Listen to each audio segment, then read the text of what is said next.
Assalamualaikum warahmatullahi wabarakatuh. Alhamdulillah allazi hadana li hadza wa ma kunna linahtadiya laula an hadana Allah. Wassalatu wassalamu ala asyrafil anbiya'i wal mursalin sayyidina wa maulana Muhammadin wa ala alihi wa ashabihi ajma'in. Qala Allah ta'ala fi kitabihil karim, a'udzu billahi minasyaitonir rajim. Ya ayyuhallazina amanu la tatawallaw qauman ghadiballahu alaihim qad ya'isu minal akhirati kama ya'isal kuffaru min ashabil qubur. Wa qala rasulihil karim, khairukum man ta'allamal qur'an wa 'allamah. Wa qala al muallif wa nafa'ana bihi wa bi'ulumihi wa asrarihi amin ya rabbal alamin. Al-Fatihah ila hadratin Nabi Mustafa Muhammad sallallahu alaihi wasallam wa ala alihi wa ashabihi wa zurriyatihi wa furu'ihi wa usulihi wa ila jami'i ikhwanihi minal anbiya'i wal mursalin wal awliya'i wal syuhada'i was salihin was sahabati wa tabi'in wa tabi'i tabi'in wal ulama'il 'amilin wal musannifin al mukhlisin wa jami'il malaikatil muqarrabin, khususan Syekh Abdul Qadir Al-Jilani wa Imam Ghazali wal awliya tis'atil jawah wal mufassirin wal muhaqqiqin wal mutasawwifin wal arifin billahi rabbil alamin, khususan muallif hadzal kitab At-Tibyan fi tafsir ayatil ahkam, Kiai Haji Ahmad Nasrullah bin Kiai Haji Abdul Rahim, muallif kitab Rawa'i'ul Bayan fi tafsir ayatil ahkam Syekh Ali As-Sabuni, muallif kitab Al-Majmu' Syarah Muhazzab Syekh Abu Zakaria Yahya bin Syaraf An-Nawawi, wa ala alihi wa ashabihim wa zurriyatihim wa furu'ihim wa usulihim wa ahli baitihim wa ahli silsilatihim wal akhizin anhum syai'un lillah wa lana wa lahumul Fatiha. A'udzu billahi minasyaitonir rajim. Bismillahirrahmanirrahim. Alhamdulillahi rabbil alamin arrahmanir rahim maliki yaumiddin. Iyyaka na'budu wa iyyaka nasta'in. Ihdinas siratal mustaqim. Siratal ladzina an'amta 'alaihim ghairil maghdubi 'alaihim waladdallin. Amin.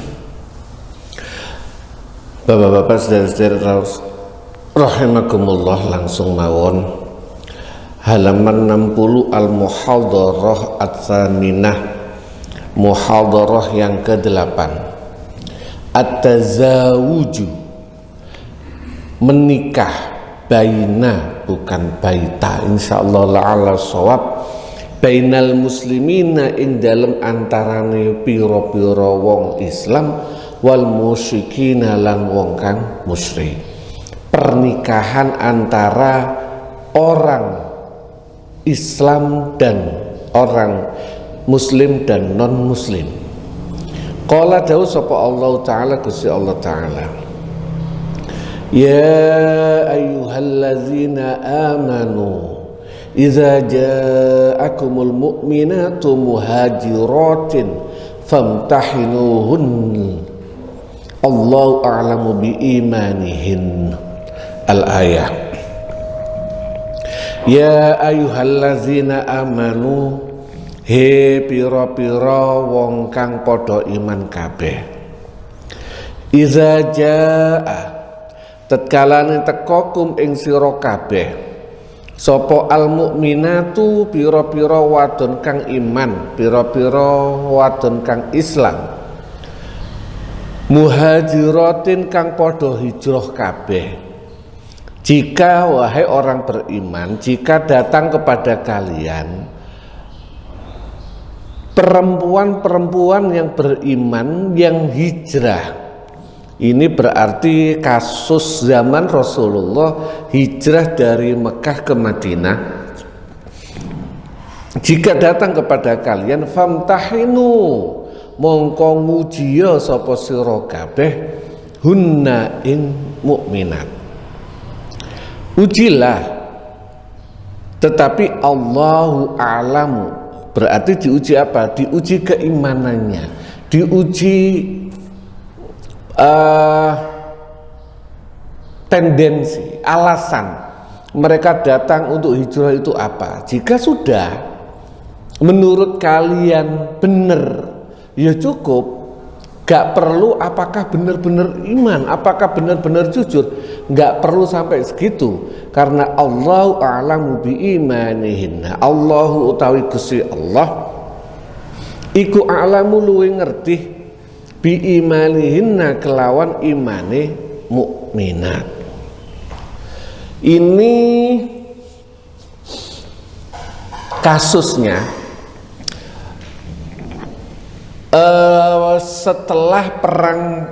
setelah Sulh Hudaybiyah, kurang lebih tahun ke-6 Hijriah, Nabi itu memerintahkan, mensyariatkan untuk berangkat haji.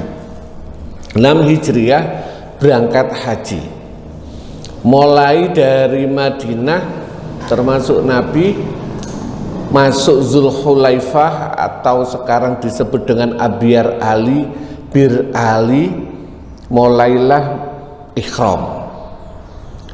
Ketika banyak rombongan orang Islam walaupun sudah berikhram, memakai pakaian putih dan sebagainya, orang Mekah panik karena dianggap perang. Maka orang Mekah pun mempersiapkan pasukan akan menggempur umat Islam yang mau berangkat haji. Dalam perjalanan, jadi memang telik sandi, namanya mata-mata itu ada di kalangan atau bukan telik sandi tapi saudara. Misalnya di kalangan orang Islam ada Utsman bin Affan. Utsman bin Affan punya saudara yang masih banyak yang kafir di Mekah. Maka ketika ada berita seperti mau menggempur dan orang Mekah mau mempersiapkan pasukan, berita ini sampai ke saudaranya Utsman bin Affan. Disampaikanlah, mereka langsung memberikan kabar ke Utsman bin Affan. Utsman, ini orang Mekah sudah mau perang, bagaimana sikapnya? Maka ketika sampai di sebuah tempat, para satu umat Islam ngumpul, namanya di sebuah pohon, namanya pohon Ridwan. Mereka memberikan kesepakatan bai'atur Ridwan, bai'at bahwasanya Nabi, kalau memang kita diserang, kita siap perang.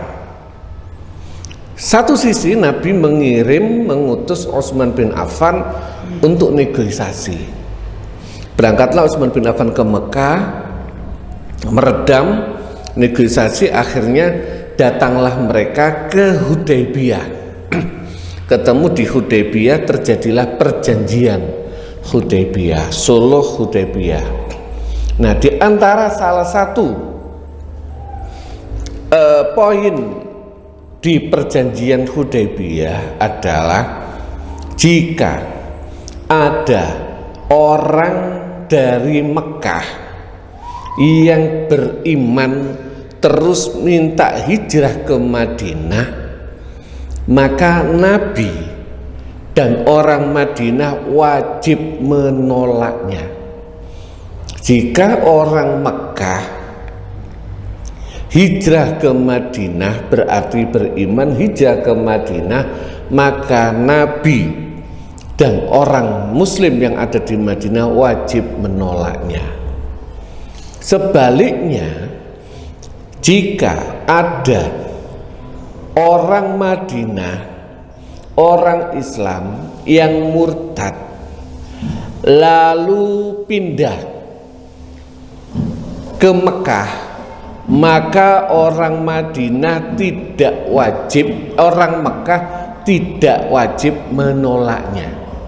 Ini awalnya di kalangan umat Islam sempat geger karena gak imbang. Dari Mekah masuk Madinah wajib ditolak, dari Madinah ke Mekah tidak wajib nolak. Jadi ada ketimpangan pasal. Nah, ini kasusnya. Banyak orang Islam yang awalnya di Mekah mau hijrah ke Madinah karena berdasarkan perjanjian di Hudaybiyah, perjanjian Hudaybiyah, maka umat Islam Nabi menolak mereka balik, tidak diterima di Madinah. Orang-orang ini sudah keluar Mekah, ditolak di Madinah, maka mereka akhirnya tinggal di tengah-tengah.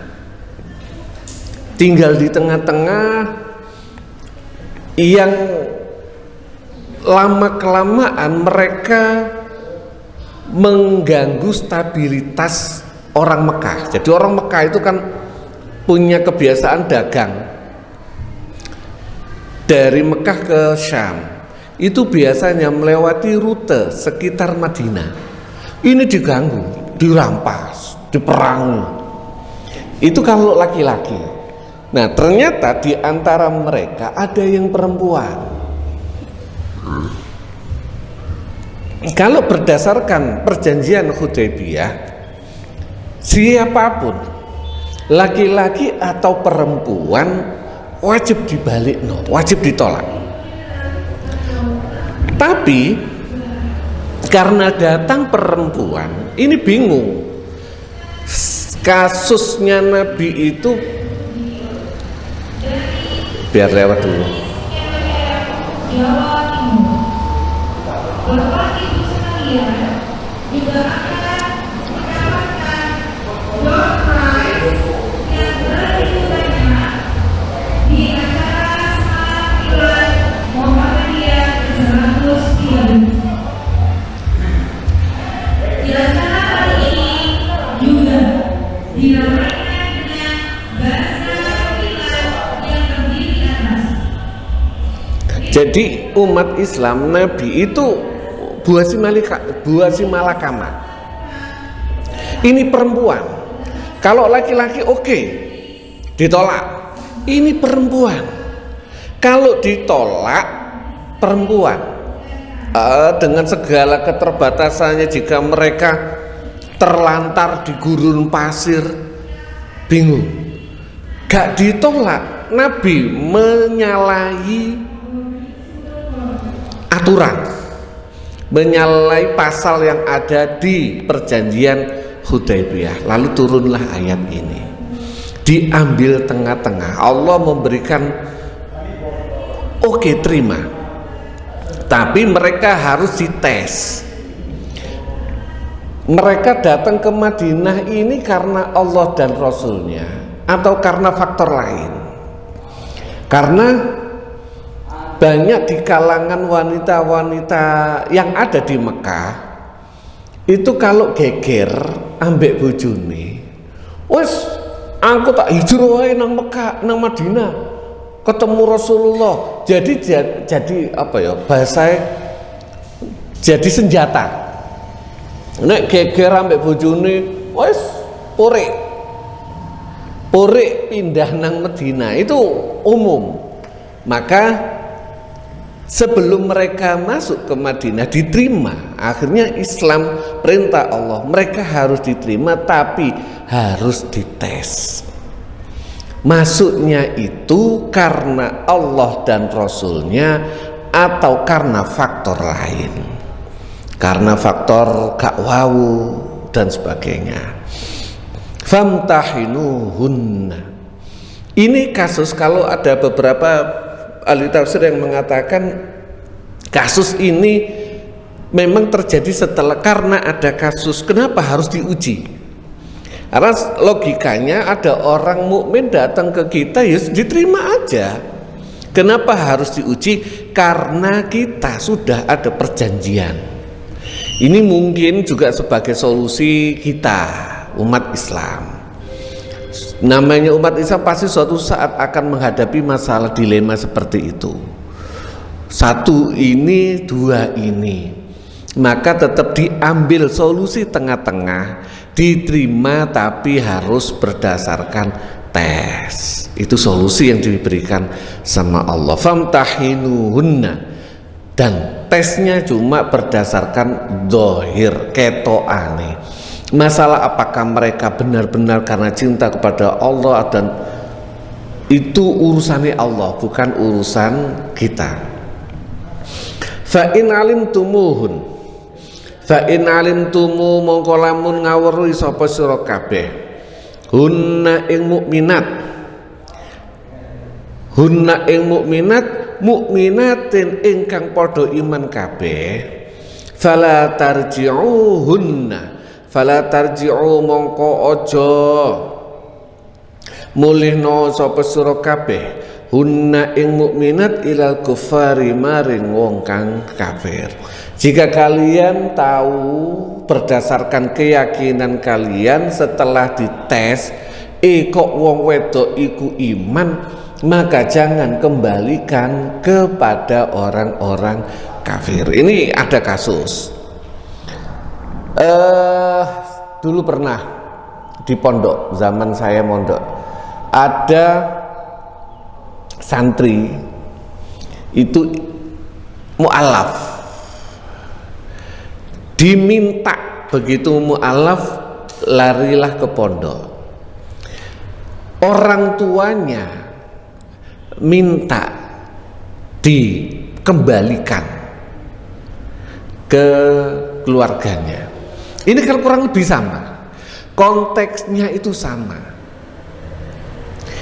Dia mu'alaf, kebetulan orang Bali, dia mu'alaf masuk ke pondok, keluarganya minta. Jika kita, ya berarti kan solusinya apa? Ya diuji. Ini kamu benar-benar pindah ke sini itu pingin nyantri atau memang karena ribut sama orang tua?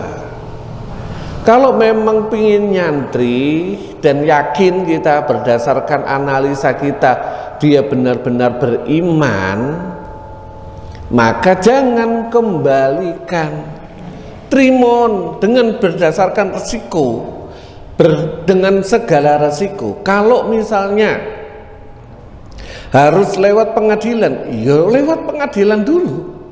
Kok kalah ya beda lagi. Untuk mempertahankan anak ini kok akhirnya setelah di pengadilan kita kalah, ya itu beda lagi. Tapi tetap, jadi di Indonesia ini kan namanya kita ada perjanjian antara orang Islam dan non Muslim. Di Indonesia ini namanya perjanjian. Walaupun tidak tertulis satu di antara yang lain, tapi ini sudah perjanjian yang dibakukan menjadi undang-undang. Jadi inilah perjanjian. Nah, ketika ada terjadi kasus orang embuh bojone wong non muslim, entah anaknya orang non muslim, jika datang kepada kita, maka kita mengikuti ayat ini, yo harus famtahinu hunna, terutama jika mereka itu perempuan. Kenapa? Perempuan itu rentan disiksa, rentan, ya namanya perempuan. Uji mereka berdasarkan jika mereka yakin, ya jangan dipulangkan, ya kita terima. Kalau di pondok, kalau di rumah ya beda lagi, harus mempertimbangkan posisi rumah kita. Dah.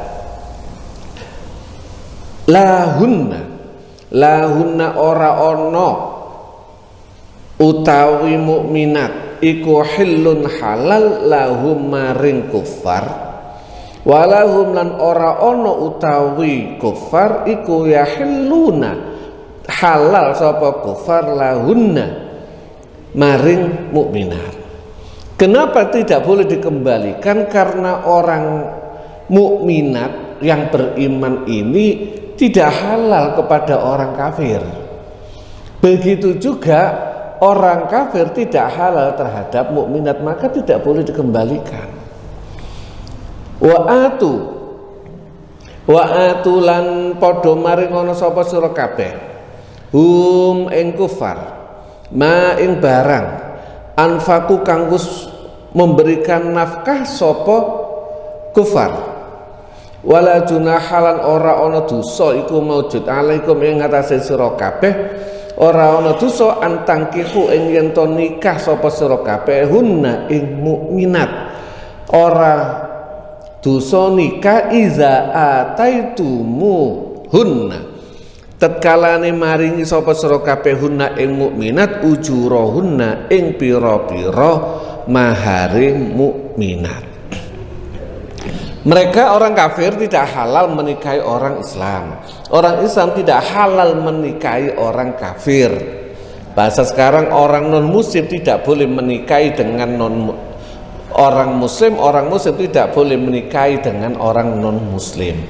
Karena kasus ini kasus sudah terjadi perjanjian, maka jika ada orang mukmin perempuan masuk ke wilayah Madinah, maka kita orang mukmin wajib memberikan kompensasi terhadap suaminya. Ini orang kan istrinya orang. Ketika ini pindah, dulu ketika nikah itu kan ada namanya mahar, ada namanya memberikan nafkah dan sebagainya selama menikah. Ketika pindah, ini zaman sekarang mungkin ya wis cerai pindah aman. Tapi jika ini kasus, karena kasus ada perjanjian yang harus ditolak, maka harus ada kompensasi. Terimalah orang mukminat ini, terimalah perempuan Islam ini, tapi kalian alias orang Islam harus memberikan kompensasi. Kompensasinya apa? Dulu mahari berapa? Wah, 5 juta. Oke, total. Apa saja yang telah diterima? Kalau mukminat ini pindah tanpa bawa apa-apa, berarti tidak ada yang perlu diganti selain mahar dan nafkah. Selama berapa tahun dia nikah? 10 tahun dihitung di jumlah. Oke, kita wajib memberikan kompensasi 50 juta, diberikan sebagai kompensasi karena terjadi perjanjian. Wa atuhum ma anfaku, wa atuhum ma anfaku.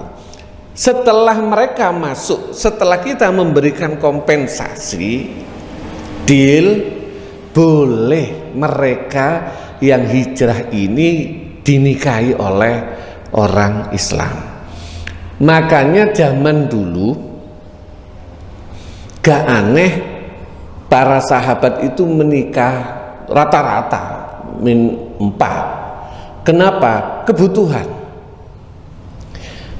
Ada orang Mekah pindah, ada orang Mekah perempuan pindah ke Madinah, gak punya saudara, gak punya sanak, gak punya siapa-siapa, pindah cul-culan. Siapa yang ngurusi? Gak ada. Maka solusinya apa? Ya harus ada di antara para sahabat Nabi yang mau menikahi agar mereka solusinya sudah terselesaikan, harus ada. Maka menikahlah, sehingga orang Islam banyak yang menikah dengan si A, si B, karena tujuan utamanya bukan melampiaskan syahwat. Kalau sekarang mohon maaf, lapo kawin maneh yo batuk klimis karena ingin nyoba yang lain. Kalau dulu enggak, yang menikah kenapa? Kebutuhan untuk menaungi mereka yang tidak ada sanak saudara atau keluarga sesama, misalnya sesama sahabat suaminya meninggal karena perang, keluarganya tidak ada.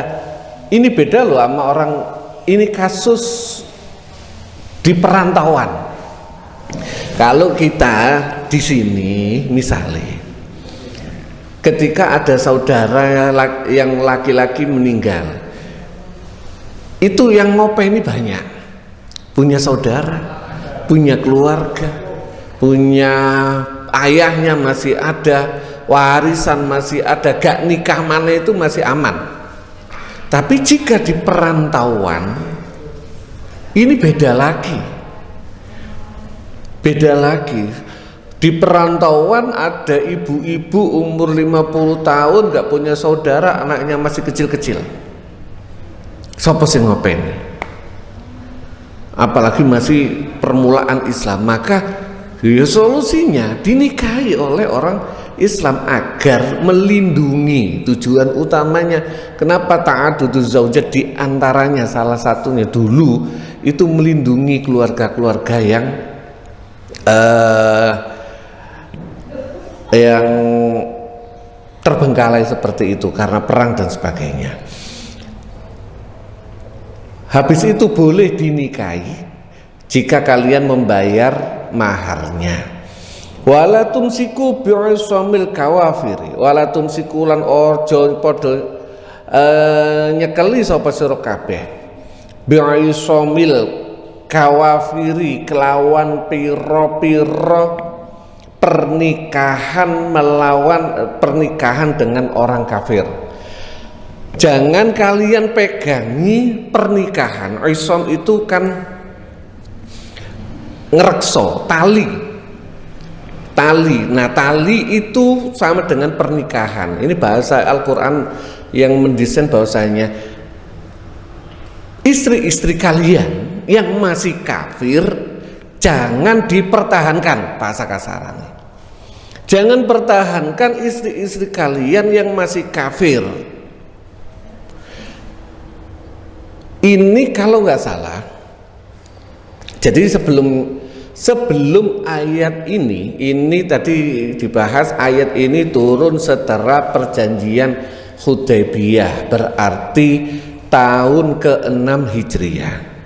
Sebelum ayat ini, orang Islam itu masih boleh menikah dengan non-muslim. Sebelum tahun 6 Hijriah, sebelum ayat ini turun, orang Islam masih boleh menikah dengan orang non-muslim. Kalau nggak salah, setelah ayat ini turun, Umar bin Khattab itu menceraikan 2 istrinya. Artinya sebelum ayat ini turun, Umar bin Khattab masih menikahi 2 orang kafir. Bahkan dalam riwayat, salah satu putri Nabi yang bernama Zainab binti Muhammad Sallallahu Alaihi Wasallam, ketika beliau Siti Zainab masuk Islam, ketika Nabi sudah hijrah, suaminya masih non muslim, masih kafir, namanya As bin Rabi'ah kalau nggak salah. Suaminya itu masih kafir. Ketika terjadi perang Badar, suaminya ini jadi pasukannya, prajuritnya orang kafir, perang melawan orang Islam. Siti Zainab masih di Mekah, belum ikut hijrah sama Rasulullah, sama ayahnya. Masih belum ada perintah, belum ada larangan. Pas perang Badar, sudah hijrah perang Badar, belum ada larangan menikah antara non muslim dan muslim. Bahkan termasuk dibahas putri Rasulullah Zainab pun masih menikahi orang non muslim. Sampai perang Badar, As bin Rabi'ah ini, Abul As bin Rabi'ah ini tertawan. Enggak, termasuk bukan orang yang meninggal, tapi tertawan. Ketika tertawan, Zainab putri Rasulullah ngirim memberikan kompensasi untuk nebus dengan kalung peninggalan ibunya Siti Khadijah. Rasulullah itu ngendes, ya Allah iki tinggalane istri tercinta, ojo po'o. Maka kalau nggak salah ada deal orang kafir Mekah culno Zainab kiri menang Madinah, arek iki As bin Rabi'ah tak culno. Akhirnya Zainab ada di Mekah, di Madinah, As bin Rabi'ah masih di Mekah. Posisinya suami istri. Karena belum ada ayat yang menggugurkan, posisinya masih boleh. Tapi begitu sudah perjanjian Hudaybiyah, maka otomatis terpisah, tertalak, karena wala tumsiku bi'isomil kawafiri. Was'alu lan jaluk sapa sira kabeh ma ing barang anfaktum kang wus nafakoi wis bayar sapa sira kabeh, wal yasalu lan becik jaluk sapa kufar ma in barang anfaku kang wus derma wis bayar wis nafkahi sapa kufar. Ini ketika ayat wala tumsiku bi'isomil kawafiri terjadilah, mohon maaf bahasa kasarane, barter. Ojo mendeli iki bahasa masalah mohon maaf, ini bahasa kasar, barter. Orang Islam yang suami istrinya yang masih non muslim dicerai, apa dikawin sopo ambek wong kafir. Begitu dikawin ambek wong kafir, maka orang kafir ini karena setelah perjanjian Hudaybiyah, maka orang kafir ini harus membayar ganti maharnya. Begitu juga jika ternyata orang kafir ada yang menceraikan istrinya, dinikahi sama orang Islam, maka orang Islam wajib mengganti juga. Barter, ijol-ijolan, terjadi banyak, mohon maaf, transaksi tukar istri, bukan swinger ya. Kalau swinger itu kan bahasa beda lagi, ini bukan, karena tuntutan keimanan. Karena ada orang tukar-tukar istri karena swinger, sakit jiwa. Ini enggak tuntutan keimanan, karena istrinya setelah perang Hudaybiyah wajib diceraikan. Kalau mau dinikahi ya boleh. Dan kalau nggak salah istrinya sahabat Umar bin Khattab itu dinikahi sama satu kabilahnya, jadi harus kenal juga. Artinya sahabat Umar bin Khattab kenal, yang mau nikahi itu kenal, kurang lebih begitu. Zalikum utawi mengkono kabeh iku hukmullah, hukumi Gusti Allah, yahkumu ngukumi sapa Gusti Allah bainakum ing dalam antarané sira kabeh. Wallahu utawi Gusti Allah iku alimun maha ngaweruhi, hakimun tur maha bijaksana. Menarik di akhir ayat Allah memberikan posisi wallahu alimun hakim. Kenapa menggunakan alimun? Allah maha tahu. Satu, Allah maha tahu kerisauan kalian, kerisauan Nabi dan umat Islam. Bingung, wong wedok ditolak piye, gak ditolak piye. Ini kerisauan yang sangat parah. Bingung kita misalnya kalau belum diberikan tuntunan seperti itu, ya awalnya bingung gimana, piye ditolak wong wedok, gak ditolak melayani, melanggar perjanjian. Itu alimun, hakimun, bijaksana. Allah sangat bijaksana sekali, memberikan solusi win-win solution. Sama-sama, akhirnya bahasa bijaksana itu orang non muslim yang istrinya pindah ke Madinah gak terlalu dirugikan, karena mereka mendapatkan kompensasi. Orang kita juga alhamdulillah bisa menerima orang mukmin. Semuanya sesuai, bijaksana, karena Allah wallahu alimun hakimun. Beda sama kebijaksanaan di zaman sekarang, terutama para pejabat-pejabat, kebijaksanaannya sering tidak bijaksana. Wa in fatakum lan lamun pot lewat kum ing sira kabeh apa syai'un suwiji-wiji min azwajikum saking pira-pira bojo sira kabeh ilal kufari maring wong kafir fa'aqabtum mongko ngukum sapa sira kabeh fa'atu mongko nekanono sapa sira kabeh allazina zahabat kang wus budal sapa azwajuhum pira-pira bojone allazina mislama ing sepadane barang anfaku kang wus bayar wus nafkahi sapa allazina. Ini ayatnya jejer tapi kasusnya beda. Al-Quran itu kalau nggak ngerti ngapun dan asbabun nuzul tafsirnya menerjemahkannya kalau sudah berkaitan dengan hukum berat. Ini berurutan tapi kasusnya beda. Nanti sama ayat selanjutnya lagi beda 2 tahun asbabun nuzulnya, ayatnya turunnya beda. Kalau tadi kasusnya dengan orang yang telah melaksanakan perjanjian damai Sulh Hudaybiyah. Kalau ini jika kalian terjemah kasarannya, jika ada di antara istri-istri kalian dulu ada, ini kan kasus setelah terjadi suluh ada istrinya orang Islam itu dulu adalah mantannya orang kafir yang pindah ke Islam.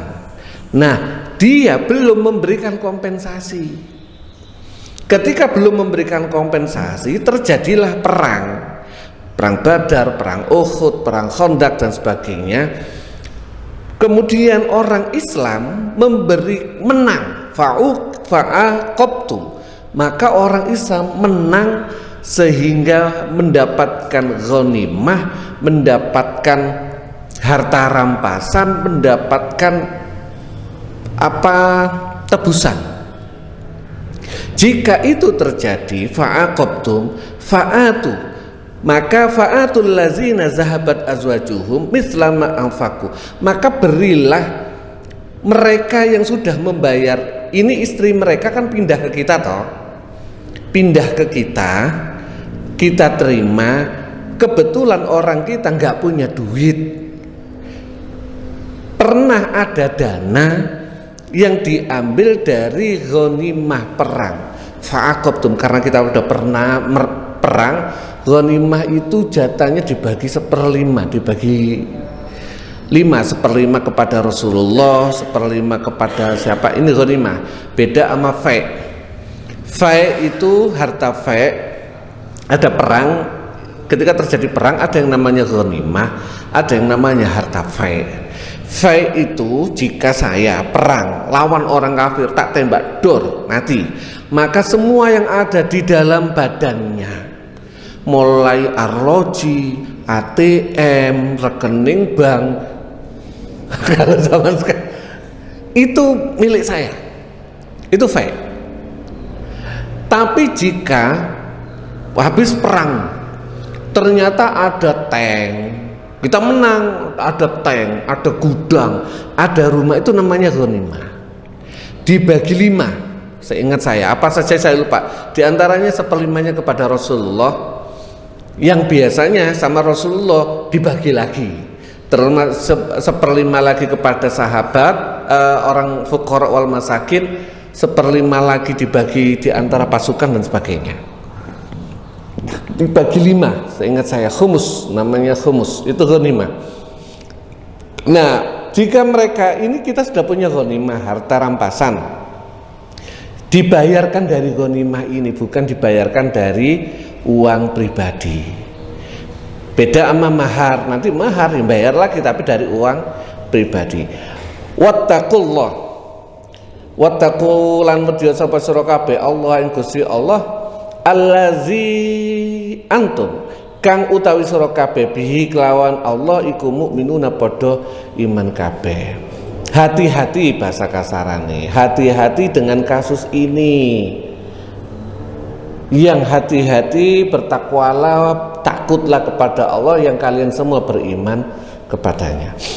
Ya ayyuhallazina, ya ayyuhan nabiyyu, ya ayyuhan nabiyyu, he utawi nabi, he nabi, idza jaa tatkala teka ka ing sira sapa al mukminatu pira-pira wadon kang iman, yubayyi' nah kang padha beat sapa mukminat ka ing sira, beat ala alla yusyrikna ing atase orang nyekutoaken sapa mukminat billahi kelawan Gusti Allah syai'an ing suci-wiji, wala yasrikna lan ora padha nyolong sapa mukminat, wala yaznina lan ora padha zina sapa mukminat, wala yaqtulna lan ora padha mateni sapa mukminat auladahunna ing pira-pira anake mukminat. Jika wahai Nabi, jika ada orang beriman yang ingin membeat engkau, pertama bahwasanya mereka tidak musyrik kepada Allah, tidak mencuri, tidak berzina, tidak membunuh anaknya. Dulu orang zaman kafir Quraisy itu sering terjadi membunuh anak perempuan. Jika ada anak perempuan kadang dikubur hidup-hidup, walaupun yang membunuh biasanya suaminya, tapi tetap ada kompromi sama istrinya. Jadi anak perempuan zaman dulu itu walaupun ada yang mengutip itu tujuan mulia. Kenapa anak perempuan dibunuh? Ada yang karena takut miskin. Kalau zaman sekarang, kenapa anaknya dibunuh? Karena min khasyati imlak, takut miskin, takut nggak bisa makan. Ada yang punya pendapat mereka membunuh anak perempuan karena takut karena kehidupan mereka kan perang. Jika nanti anaknya itu perang dirampas, begitu dirampas dibawalah ke keluarganya musuh. Ini buah si malakama. Anak tercintaku, putri tercintaku ditawan musuh.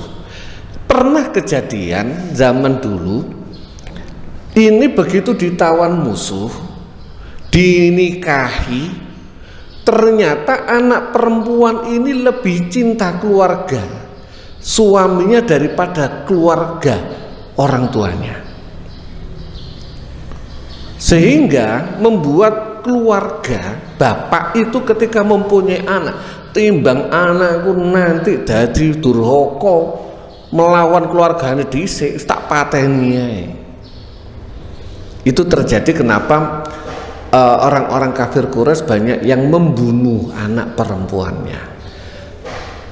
Ada lagi yang memberikan makna tafsirnya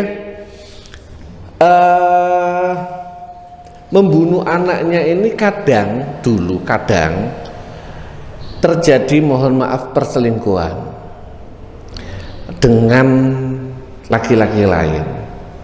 Maka dia ketika anaknya ini masih hamil, misalnya sudah hamil, digugurkan. Ini termasuk wala yaqtulna auladahunna.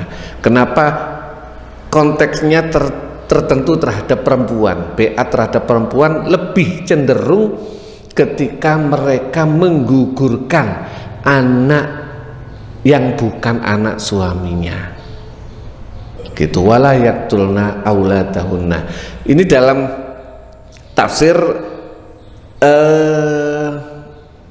asbabun nuzulnya diperkirakan 2 tahun setelah ayat yang tadi. Tadi itu ayat 10, ini ayat 12, terjadi 2 tahun, yaitu setelah Fathu Makkah. Hudaybiyah dilarang menikah, terus menikahi orang non muslim dan terjadi heboh itu, 2 tahun kemudian umat Islam mampu menaklukkan kota Mekah. Banyak orang non muslim banyak orang yang awalnya orang Mekah itu kafir, banyak yang akhirnya menjadi beriman. Mereka ini dibeat rombongan. Nabi membeat laki-laki di sofa, yang perempuan dibeat sama Umar bin Khattab, namanya kalau dalam wakil talqin.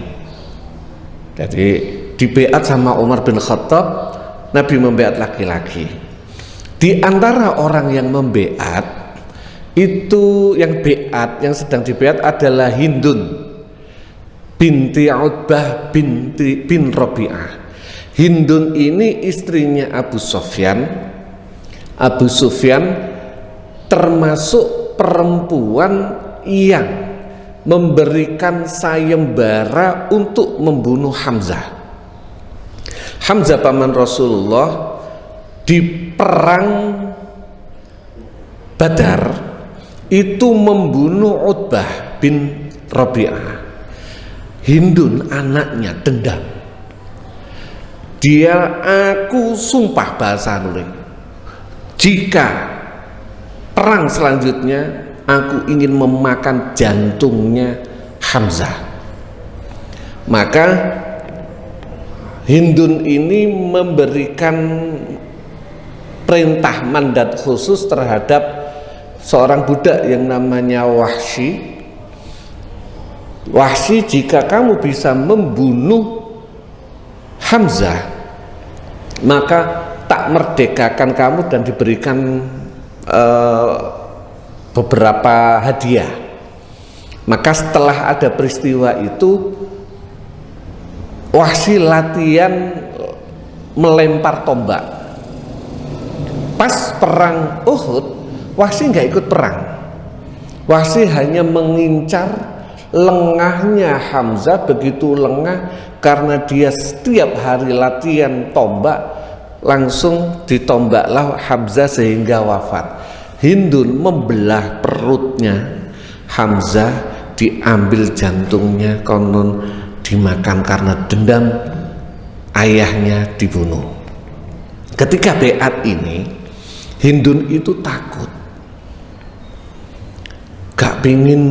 Jadi ketika di beat itu gak berani ngomong, takut ketahuan. Kalau ketahuan Hamzah itu kan paman terkasihnya Nabi, khawatir aku kok dipateni ambek Kanjeng Nabi. Maka tapi akhirnya ketahuan juga. Begitu sudah ketahuan, kata Nabi, yang lalu biarlah berlalu, sudahlah. Kamu sekarang beriman, yang lalu biarkan berlalu, sekarang beriman, ikuti beatnya. Wala yaqtulna auladahunna wala ya'tina lan orang nekani sapa mukminat bibuhtanin kelawan kebohongan. Yaftari kang gawe-gawe sapa mukminat, yaftarina kang gawe-gawe sapa mukminat ing buhtan, dan tidak membikin berita gosip. Jadi ada yang namanya ghibah, ngerasani, ada yang namanya buhtan. Ghibah itu ngomongno wong, terutama jeleknya, ngomongno wong karena dari ghibah, dari kata ghaib. Jika ucapan ini diomongno nang wonge, iku muring-muring, itu ghibah, dan itu benar. Misalnya ada orang, ngapunten, saya nggak ngomong wong pengkor misalnya. Oh pengkor. Iki kalau diomong nang wong di depan orangnya, marah nggak? Marah, maka itu disebut ghibah, walaupun benar. Ada orang, oh kan biasanya wong kamu, iki lho aku ngomong bener, ya iku ghibah, Cak. Bener iku ghibah. Nah kalau gak bener itu namanya buhtan. Kalau bahasa kita namanya fitnah. Fitnah, hoax. Jadi buhtan itu sebuah berita yang gak benar. Nah biasanya ngapunten, kenapa ini bibuhtanin yaftarina, gawe-gawe. Ya kadang-kadang mohon maaf ibu-ibu ngapunten, kan ono ae wong wedok iku sepurane kadang ngumpul iku ono ae. Gak ono iki lho pole ono. Sing gak ono dadi gak itu yaftarina bibuhtanin yaftarina, gawe-gawe. Anu iku lho sih padahal gak lapo-lapo lho jarine lapo-lapo. Itu bibuhtanin. Para orang dulu mukminat itu dibeat, disumpah sama Nabi agar wala yaftarina bibuhtan yaftarina baina aidihinna ing dalam antarane tangane mukminat wa arjulihinna lan sikile mukminat. Ada juga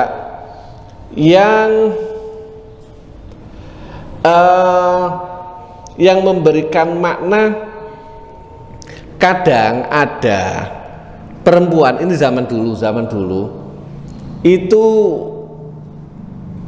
gak hamil tapi ngomong hamil nang bojone atau sebaliknya. Ini disebut kenapa baina aidihinna, ing dalam antarane tangane itu berarti ya di daerah sini.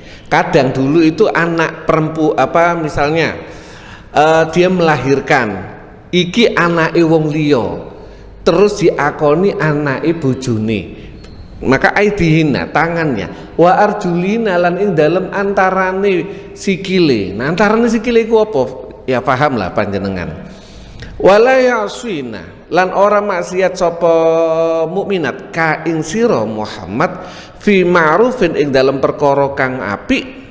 Jika ada mukminat yang mau membeat fabayy' mongko beat sapa sira hunna ing mukminat wastaghfir lan jaluk sepura sapa sira lahunna maring mukminat Allah ing Gusti Allah. Innallaha satamani Gusti Allah iku ghafurun maha ngapura rahimun tur maha asih, welas asitun maha pengasih.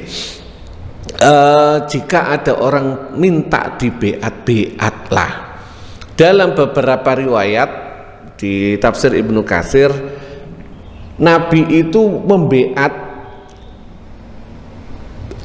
kadang yang dibeat itu bukan 1 orang, 100 orang. Yang disampaikan beatnya cuma sekali tapi untuk 100 orang. Dan Nabi tidak musafahah, sama bahasanya Siti Aisyah, wala massat yadahu bihinna. Nabi tidak menyentuhkan tangannya kepada para wanita mukminat. Ada lagi pernah dalam riwayat yang lain Nabi setelah beat bayatukunna, setelah kalian sudah tak beat orang sahabat yang perempuan, Nabi enggak salaman Nabi menjawab la usafihun nisaa, aku tidak bersalaman dengan perempuan. Itu tambahan. Ayat selanjutnya, ya ayyuhallazina amanu. Mungkin juga ini andaikan Nabi kok salaman ya dinut sampai kita. Ya itu kasus, ya memang tidak boleh. Tapi ketika Nabi la usafihu, ya bisa jadi ada kasus selalu ini kan ngapunten ketika Riyadin Idul Fitri, kalau orang yang kita salami, biasa Idul Fitri kan salaman toh, laki-laki dan perempuan. Kalau itu masih tetangga kita yang jika kita nggak salaman itu maklum, ya nggak usah salaman. Tapi kadang ada orang ngapunten gak tahu kalau kita gak salaman itu tersinggung, ada. Maka yo salamono. Tapi harus diyakini itu dosa. Harus yakin itu dosa, jangan dianggap halal. Jadi tetap salaman kita harus menganalisa. Salaman pertemuan laki-laki antara laki-laki dengan perempuan itu dosa, harus yakin. Jangan dianggap gak apa-apa ngriyoyoan, gak boleh. Tetap harus yakin itu dosa. Cuma karena daripada nyakiti hati orang, ditimbang muga-muga ganjarane gak ngelarani wong iku luwih gede timbang dosane salaman. Ini timbangan kita. Tapi kalau tetangga kita yang kita tahu, kita yakini dia gak salaman, ngejak salaman kita gini, ternyata insya Allah dia maklum, ya lebih baik gak salaman. Ya ayyuhallazina pira-pira wong akeh amanu kang padha iman sapa allazina la tatawallau ojo padha ngangkat wali, ojo podo. Jadi tatawallau ini berkasih-kasihan atau menjadikan sahabat karib, atau bahasa politiknya jangan mengangkat menjadi bupati, gubernur, anggota DPR. Ini bahasa yang jangan mengangkat orang kauman, sekelompok orang ghadibah kang bendu sapa Allah Gusti Allah alaihim ing atase allazina. Ini politik, hati-hati. Wong iman ojo ngangkat orang sing yang Allah murka terhadap mereka. Kasus ayat ini itu adalah asbabun nuzulnya orang Yahudi Mekah, Yahudi Madinah. Kasus sekarang kita tahu, mohon maaf, kita tahu dia itu pendosa, koruptor. Kok kita pilih? La tatawallau qauman. Ini berarti kita mohon maaf, kita menyalahi ayat ini. Qauman ghadiba, Allah tidak memberikan bahasa jangan mengangkat orang Yahudi dan Nasrani, tidak. Qauman orang ghadiba yang Allah murka alaihim. Di antaranya apa? Qad yaisu minal akhirah. Qad yaisu, teman-teman putus asa, tidak punya harapan. Mereka minal akhiratis, dari akhirat. Mereka ojo pilih wong sing gak wedi neraka, sing gak wedi dosa. Lah gampang. Jadi Gusti Allah itu memberikan batasan itu simpel. Jangan angkat, jangan pilih orang sing gak wedi dosa. Qad yaisu minal akhirah. Kama ya isa koyo ore putus asa sopo al kufaru ari wong neraka min ashabil kuburi, saking penduduke ahli kubur. Seperti orang kafir yang putus asa terhadap masalah kasus siksa kubur mungkin, atau penghuni kubur. Artinya ini ya Allah, kita itu sudah diberikan batasan sama Allah. Ojo mentang-mentang ngelui amplop 50.000 kita milih orang yang Allah murkai. Apa buktinya Allah murkai? Ya kita lihat, ya isu minal akhirati, mereka tidak takut akhirat. Bahasa tidak takut akhirat apa? Tidak gak wedi dosa. Dan itu gampang, track record itu kelihatan. Yo kadang-kadang ada orang itu yo awal yo gak karu-karuan, begitu menjelang pemilihan mbok pilihan lurah, mbok anu walim. Biasa gak tahu kopiahan boleh kopiahan. Sarungan nang masjid. Track record lah, orang itu harus track record. Bahasa ada orang barat yang mengucapkan, dan itu kebetulan yang membaca mengartikan itu guru Gembul. Orang merakyat itu tidak bisa berbohong terlalu lama. Orang yang merakyat, orang itu tidak bisa bohong dalam waktu yang lama. Ini kebetulan kemarin mengkritisi ada ungkapan KDM yang dianggap pencitraan.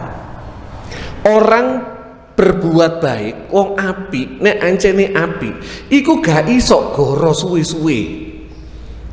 Biasanya orang nek ancene nang masjid bendino minimal seminggu pisan, seminggu pindu, iku gak bisa. Dari 5 tahun, 7 tahun ya jadi dia konsisten. Tapi kalau cuma bujui pencitraan itu cuma gak lama, 3 bulan, 6 bulan wis. Itu pencitraan. Gampang kita membedakan antara pencitraan sama karakter. Pencitraan itu orang berpura-pura itu gak akan bisa lama. Gak akan bisa lama. Itu analisa. Kayak seorang pura-pura baik, orang pura-pura baik itu cuma sebentar. Gak bisa, selamanya gak bisa. Konsisten 1 tahun gak bisa. Berarti pada dasarnya kita itu gampang, Pak. Milih orang itu gampang. Wong ini bener apa gak? Gampang. Konsisten. Jejak rekodnya itu, apalagi sekarang bisa tanya sama dukun namanya Mbah Google. Kita lihat track record dia ada semua biasanya. Kurang lebih ada pertanyaan? Mohon maaf, monggo.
Dia apa?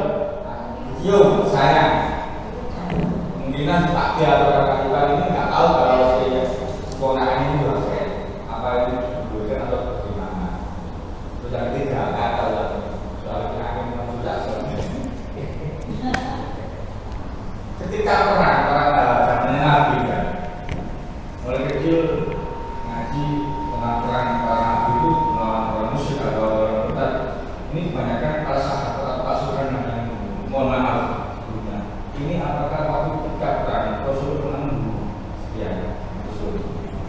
Terima kasih. Pertama, di ayat ini jelas, wala tumsiku bi'isamil kawafiri. Ketika orang menikahnya secara Islam, dia mengucapkan syahadat. Begitu suaminya itu murtad, maka otomatis batal. Otomatis batal. Jika ternyata kadang-kadang ngapunten, wis duwe anak maka hubungan selanjutnya adalah ngapunten, zina.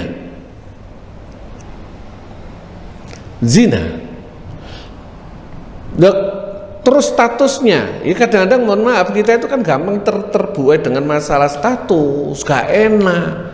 Lah tinggal pilih gak enak no dunia apa gak enak no akhirat lah gitu aja toh. Statusnya zina sudah. Bagaimana cara? Ya batalkan di pengadilan. Suami saya murtad, gugat di pengadilan. Kalau perempuan menggugat lebih mudah dan lebih murah, apalagi alasannya jelas, murtad, gampang. Pengadilan agama, karena nikahnya menggunakan KUA, yang repot menggunakan catatan sipil, dan itu biasanya bukan nikah ala Islam. Karena menggunakan KUA, kita gugat di pengadilan agama, gampang. Dan yang paling penting yang mental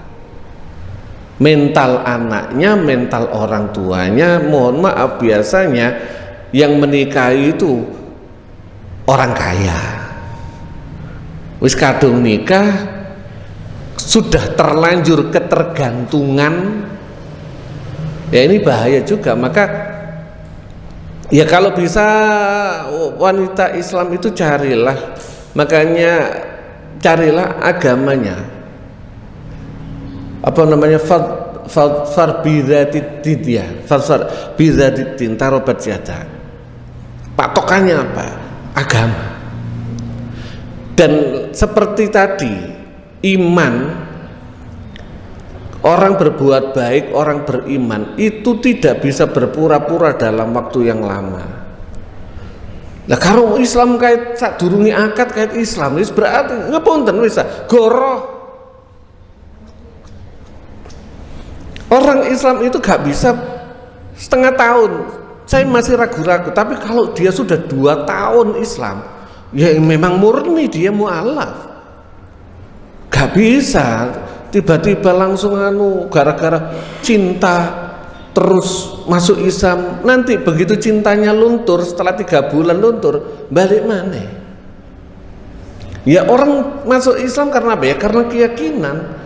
Tapi kalau masuk Islam karena cinta, yakin, cinta itu ngapunten, setahun 2 tahun luntur, kecuali tetap dibina. Makanya waj'alna bainakum mawaddatan warahmah. Bahasa di situ menggunakan ja'alna. Ja'alna itu apa? Allah yang menjadikan, tapi kita suami istri kudu memberikan bahan. Artinya kita ikut terlibat untuk menjaga, untuk menjadikan cinta kasih itu tetap langgeng di dalam keluarga. Gak bisa terus juarno, terus Allah melanggengkan cinta kasih, gak bisa. Kita harus terlibat agar cinta kasih itu tetap ada. Selanjutnya itu head ya tadi ya. Anak perempuan dalam hukum Islam tidak harus setelah head. Ketika anak perempuan itu sudah dalam tanda kutip menimbulkan syahwat, itu sudah jangan pegang-pegang, jangan cium-cium. Makanya dalam fikih gak usah perempuan. Amrod laki-laki umur 7-8 tahun, orang Arab nih, orang Indonesia gak. Orang Arab itu cantik. Amrod itu umur 7-8 tahun, Arab, laki-laki itu cantik. Itu aja nggak boleh kita peluk cium. Laki-laki yang cantik, kalau bahasa Pondok Mairil ya, Amrod itu laki-laki muda yang cantik. Dan rata-rata orang Arab umur 7, 8, 9, 10 itu cantik. Belum timbul kumis. Begitu sudah umur 12 tahun, 15 tahun kok ngene wis medeni wisan. Tapi kalau masih 7, 8, 9 tahun itu cantik. Itu saja nggak boleh main peluk cium. Termasuk apalagi anak perempuan. Kadang anak perempuan zaman sekarang umur 6 tahun, 7 tahun itu sudah zaman sekarang loh ya. Kalau zaman dulu itu kadang SMP loh, muda itu cek pantes adus kebiuran itu dulu. Enggak banyak yang neko-neko. Karena zaman sekarang enggak ya. Umur 7 tahun, 8 tahun itu sudah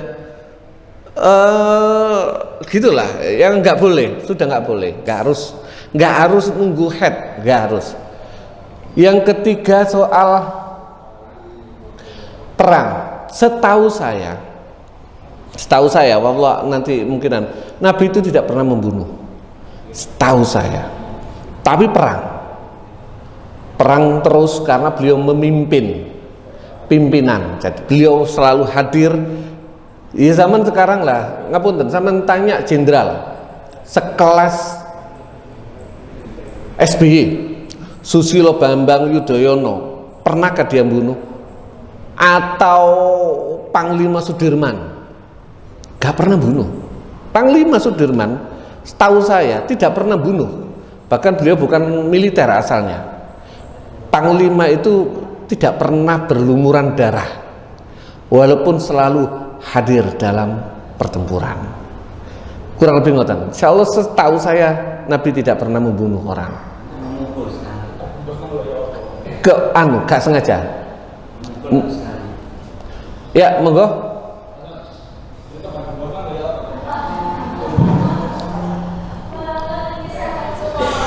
Masalah tadi, yang keluar itu yang lakinya dan bukan apa sama. Terus apa Mustafa harus diucapkan atau dia tidak menjalankan syariat Islam atau gimana masalah tadi? Dan yang kedua masalah yang ukurannya kayak tadi ya, sayangnya di sini ada IDPD, istilahnya kan ada perempuan atau kecil atau ya besar, istilahnya utatnya sudah punya butuh ya, kalau dia sejabat tangan atau gimana hukumnya? Kalau melihat bukan masalah masalah sahabat gimana hukumnya? Batal atau enggak? Sambut. Pertama, murtad. Laki-laki dan perempuan sama statusnya. Begitu murtad maka batal pernikahannya. Nah, murtad itu tolak ukurnya adalah kalimat atau tindakan. Kalimat itu bisa jadi ucapan bahwasanya dia murtad, dia wis gak anu, atau tindakan dia ke gereja ibadah, bukan ke gereja ngechat. Misalnya ada orang Indonesia ke gereja tugas jadi satpam, ya beda lagi. Ke gereja ikut ibadah, maka itu murtad, walaupun dia gak mengucapkan aku murtad, aku keluar dari Islam, enggak, tapi dia melakukan itu sudah murtad, sudah musyrik lagi. Kalau orang meninggalkan syariat Islam, gak usah orang non wong Islam lu wae sing gak salat, gak sembahyang, gak poso, tapi masih syahadat, insya Allah lah. Yang terakhir, melihat perempuan syahwat, melihatnya. Kalau melihat insya Allah gak batal, tidak membatalkan wudhu, tapi dosa. Kalau pertanyaannya berdosa enggak? Dosa. Batal enggak wudhunya? Enggak. Misale pengajian, bojone sing gurune wae ya ngono. Ya rata-rata sing ngaji ukuran cak son, cak anu ya wis ngono iku, gak ngomong wis.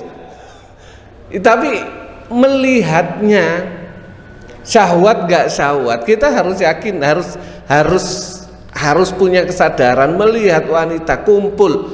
Bahkan ngapunten, kemarin dibahas sama Ustadz Zen, kita diundang bowohan, itu kan ono wong wedok dengan segala macam, melihat mereka kudu yakin iku dosa.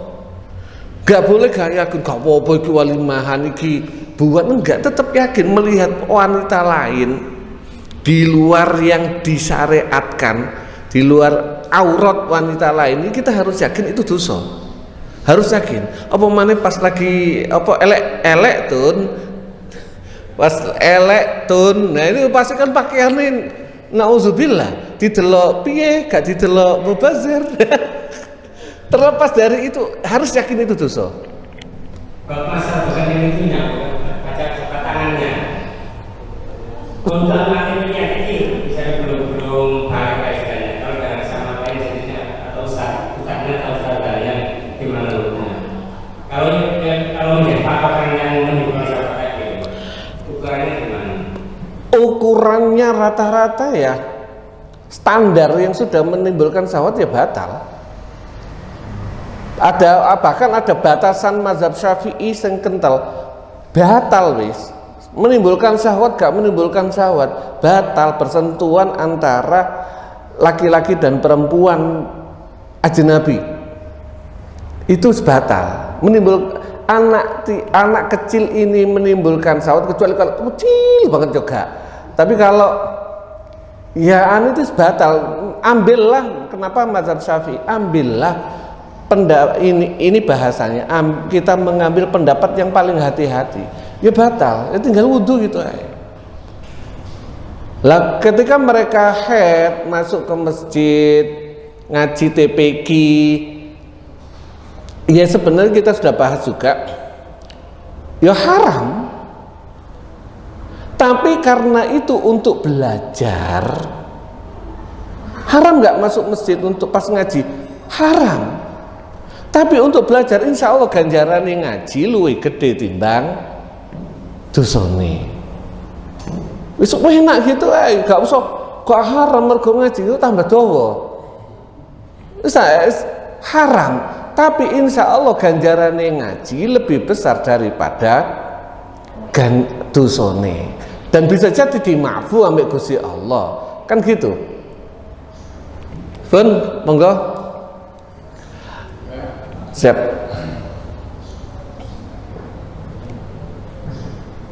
Assalamualaikum warahmatullahi wabarakatuh. Waalaikumsalam. Saya mau menanyakan masalah ini sholat di jam kerja. Begini, kita bekerja itu kan sudah ibadah.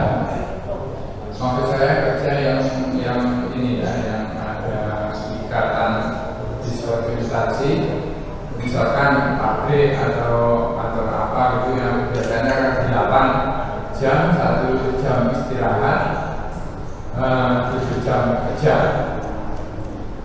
Katakanlah masuk kerja jam 7, pulang jam 3. Ini biasanya banyak melihat itu ketika berangkat nyampe pas-pasan jamnya itu, bahkan jam 7 pas. Mereka ingin sholat duha katakan gitu ya. Sholat ini kan sudah jam Kerja. jam kerja. Ini banyak dilakukan. Ini gimana? Gak boleh. Dari sudut apapun itu sudah nggak boleh. Hak korupsi, itu sudah korupsi. Sudah korupsi. Ketika sudah masuk jam 7 duha dulu, apalagi ini sunnah, nggak boleh. Ngomong bahasa saya kasar, haram. Waktu jam kerja, kecuali longgar lah ya, kayak Ustadz Zen gitu. Jam kerjanya mulai jam 7 sampai malam. Tapi lo longgar kayak sholat gak apa-apa. Beda. Tapi kalau memang pabrik misalnya atau pelayanan, ketika dia sholat dosa. Bahkan misalnya jam istirahat jam 12, banyak orang itu akhir berlama-lamaan baca Quran, sholat lama sampai dia melewati jam tugasnya, haram. Itu dari fikih, bahkan tasawufnya, iradatuka at-tajrid ma'iqamatullah iyyaka fil asbab,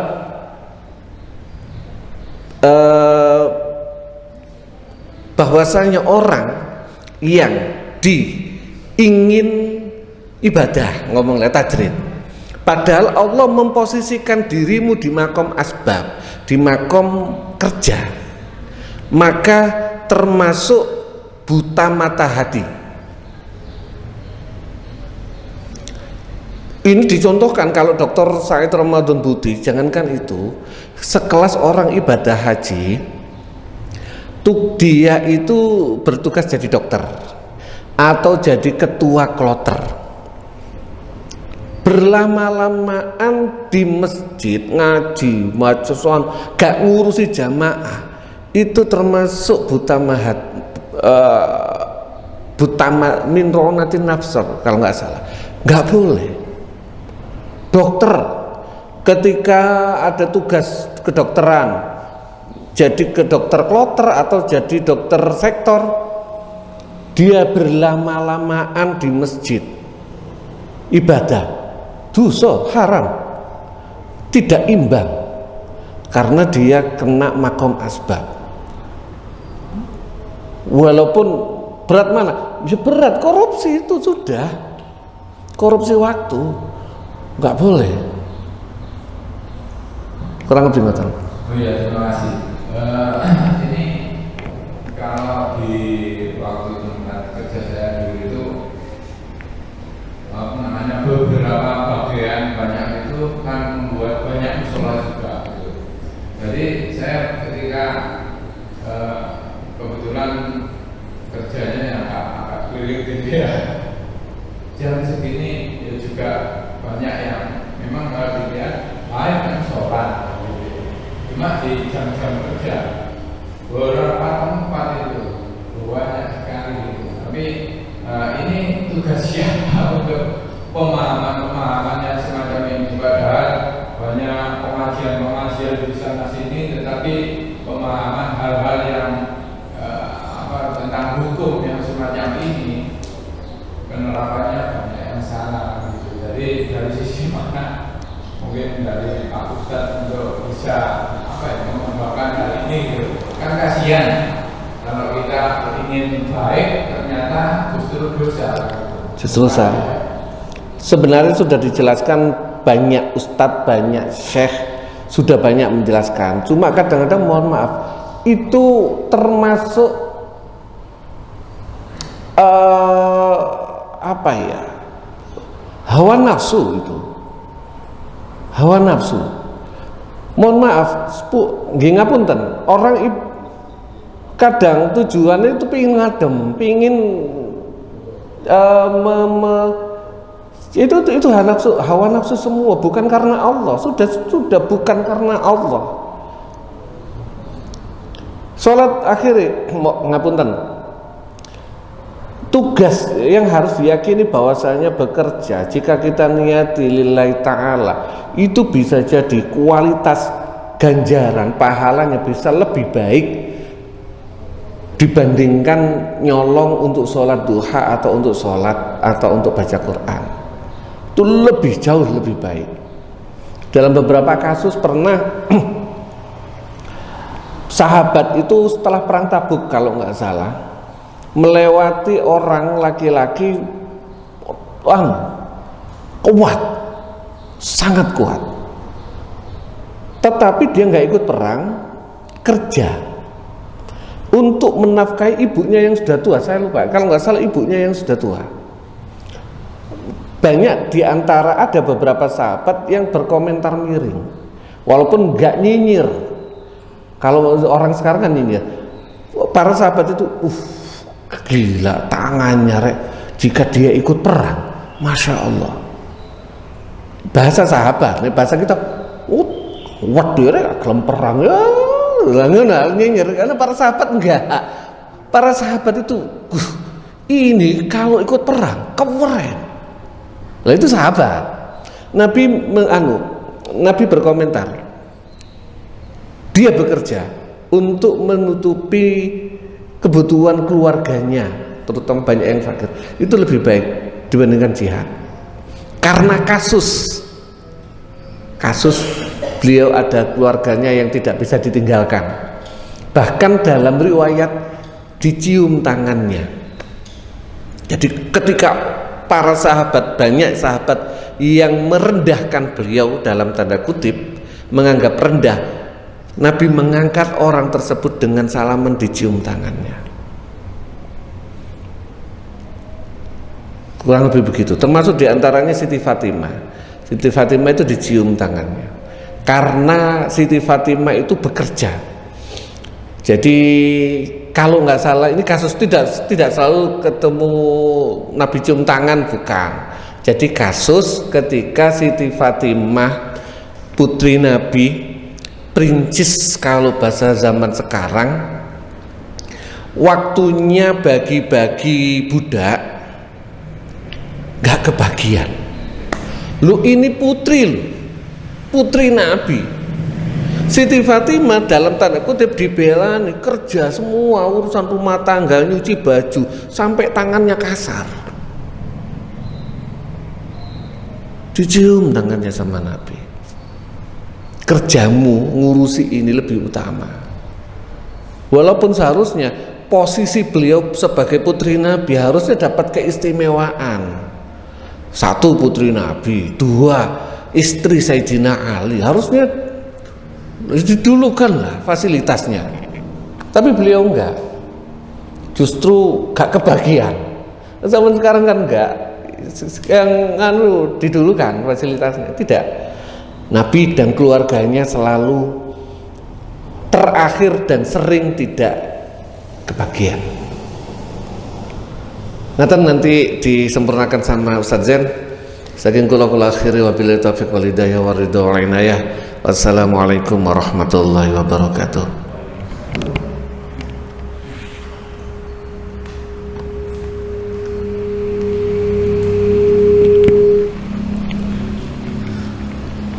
Alhamdulillahirabbil alamin.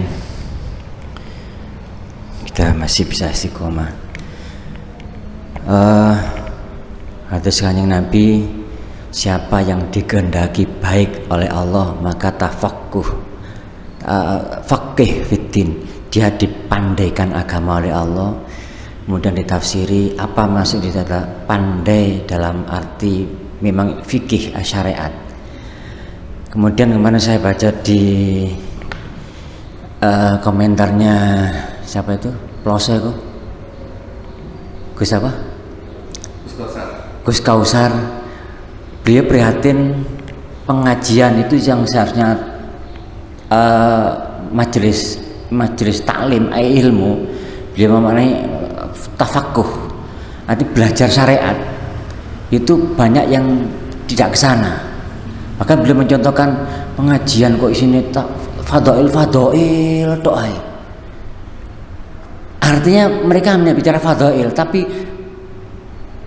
pengetahuan hukumnya nol. Nah itu kan persoalan tadi muncul di dunia kerja kita. Orang banyak bicara fadail, fadilai suha, fadilai mojaki, fadilai ini. Akhirnya gak mikir, sehingga mereka mendahulukan sholat malam daripada berbaik dengan tetangga. Padahal sholat malam itu fadilai kuwedi tetap sunnah. Menghormati tetangga iku ya apa ngono wajib. Nah itu akhirnya kan, karena konstruksi hukumnya itu nggak kena. Fadail yang banyak dikaji, memang enak, seneng ngaji fadail itu. Yang ngaji hukum ngawal lu soalnya apa? Awak dhewe sedih. Kalau kayak ini kok aku masang patok awakku dhewe lho, aku dipatok iman, lho aku dipatok iman gak sok apa-apa itu luar biasa itu. Kemarin saya sempat pas ketemu itu, iya memang benar itu situasinya hari ini. Pemandu pengajian umum, dan ngomong pengajian umum, pengajian sing jari bandarane gede, lah kok ganggu wong liwat, yang mereka tuh lebih punya hak untuk lewat di situ diganggu gara-gara alasannya pengajian. Lah iya balik ngelu sih balik ini. Ya kemana masalah konstruksi fikihnya nggak terbangun. Akhirnya senengannya ngaji hikam daripada ngaji Fathul Mu'in dan seterusnya. Itu kalau misalnya gitu juga. Dan satu hati juga berkaitan dengan kerja sama mirip tapi kayak tadi konteksnya perang. Suatu ketika ada majelis begini, ada sahabat lewat, ada komentar, dia kumpul nanti ngawas Kanjeng Nabi. Dari Kanjeng Nabi ini dok, Allah suka pada hambanya sing krembiah-krembiah. Tinimbangannya hambanya Allah sing gak gelem krembiah-krembiah. Makanya aku kok sumbung-sumbungan ngono, aku nang sawah sakjane ya ora kepengin nyambut gawe ndelek dhuwit nih, aku kepengin dicintai Allah. Gayahe ngono lho. Padahal nek ndek dhuwit ya ngawel lho. Enggak kan itu gitu. Itu yang sehingga kita akan bisa menikmati kerja itu. Ngono lho. Dan enggak takut kehilangan fadhail atau fadilah-fadilahnya Allah. Fadlun Allah enggak khawatir gitu loh. Karena ketika kerja itu Allah mencintai kita karena kita mau kerja gitu. Itu dan noto niat ini gimana nih gak iso nih gak ngaji niat betapa pentingnya. Dan hari ini saya sekali lagi ngajak ayolah kita itu hidup yang individualis saja lah, individualis saja, mikir awake dhewe tok. Ketika saya berbaik dengan tetangga, iya untuk kepentingan saya sendiri. Ketika saya harus menolong orang lain itu juga untuk kebaikan saya sendiri, saya bukan untuk dia. Sangat-sangat individualis sekali, bukan karena yang lain. Hari ini kita ngaji juga untuk kepentingan saya sendiri, gak butuh aku mbok celuk ustadz atau kiai atau aku wong alim, gak butuh, tapi yang penting untuk kepentingan saya sendiri, di mana saya butuh pengetahuan untuk dandani awake. Sehingga ketika apapun yang terjadi, selalu kita koreksi kepada diri sendiri, koreksi diri sendiri. Kembali kepada diri sendiri, dikoreksi ini. Gak buru-buru ketika ono salah wong liya. Mosok kebacut lading gitu sing disalahno pandene. Lah ya sing ngiris iku ya awake, sing njaluk lading landhep ku ya awake, begitu kena lading. Lho sing salahno pandene. Lah iki piye to? Hal-hal banyak hal itu yang harus kita budayakan lagi, yang kalau saya mengacu pendapatnya Islah Barawi, tradisi keilmuan kita bangun lagi. Artinya keilmuan yang memang berkaitan dengan hukum tadi itu, bukan keilmuan yang mek fadilah wis gak usah mbok kaji lho, fadilah akeh wisan wis. Fadilah banyak ini lah. Nanti itu memang problemnya tadi itu. Terus siapa yang harus ya harusnya ya semuanya. Kewajiban jalai ilmu itu sejak lahir sampai mati, ya dia harus wajib mencari ilmu. Ya kita tahu ya, ayo dikandani ya. Atas dasar apa? Bukan persoalannya aku atasanmu kon keliru, bukan, tapi aku kasihan sama kamu. Koyok ngerjakno sing apik, ternyata kamu malah nyolong. Sebenarnya saya kasihan sama kamu. Ojo ngene. Misakne. Lho. 1 jam tadi gajimu, kalau per 1 hari sekian, 1 bulan gajimu sekian, 1 hari berarti sak jam ini. Artinya ada sekian rupiah yang kamu itu bukan hak kamu. Sebab apa? Kamu gak nyambut gawe, soalnya salat duha. Beritane tawowo pisan, duha 8 rakaat pisan. Nah ini yang wis koyo wis ngampun kadang-kadang jarang arti aku kangen ngerasa ngono. Lah ya wong lek yes ngono wilu pada lho. Sampeyan niku lho wong Pemda harus melayani. Lah kok sebule nang masjid wiritan suwe-suwe lho piye. Dan ini real, saya waktu itu masih sugeng hidupnya Haji Sodik Lurah itu Randegan dulu. Dia cerita dia pernah stres, kemudian sempat mondok di dalemipun Yai Mustafa Bisri 1 bulan. Ketika jagongan tentunya tamu camat cerita pripun kabare, alhamdulillah kula niki rutin Yai poso Senin Kamis. Camat cerita ngoten. Dan saya juga alhamdulillah masih bisa melaksanakan sholat duha sebelum ini. Langsung Yai Mustafa, kon cek goblok sih. Itu di depannya. Duhamu iku gak nang masjid. Duhamu iku nek budan muter sak kecamatan iki delok masyarakatmu, rakyatmu, ya iku duhamu. Ora nang masjid. Goblokmu kamu larene menengkelkep jero ini. Posomu gak Senin Kamis, posomu iku bagi-bagiin gajimu nanggane rakyatmu. Ya iku posomu, gak perlu kon gak mangan. Ning kurang ngono manganmu bagiin duitmu, iku posomu. Iku pendapatipun ya Musa yang beliau memang sangat-sangat kuat di fikih sosialnya. Mungkin mawon paring manfaat sama Allah dan biwasilati ngaji, muga-muga anak-anak kita, keturunan kita, putra wayah kita senantiasa dijaga oleh Allah. Dan senantiasa muga-muga dijaga keimananipun, dijaga ibadahipun. Ya Allah, muga-muga putra kita yang hari ini masih mencari ilmu dijadikan oleh Allah min ahlil ilmi wa ahlil khair, dan moga-moga kita diberikan Allah tetap istiqomah dalam beribadah dan nakdir husnul khotimah. Al-Fatihah.